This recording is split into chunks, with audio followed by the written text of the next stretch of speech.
بانی جماعت احمدیہ سیدنا حضرت اقدس مسیح موعود علیہ الصلاۃ والسلام فرماتے ہیں، قرآن شریف کے صحیح منشا کو معلوم کرو اور اس پر عمل کرو۔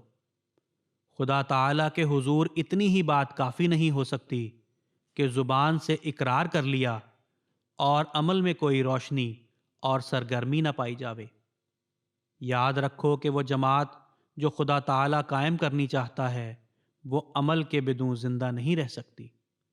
یہ وہ عظیم الشان جماعت ہے جس کی تیاری حضرت آدم کے وقت سے شروع ہوئی۔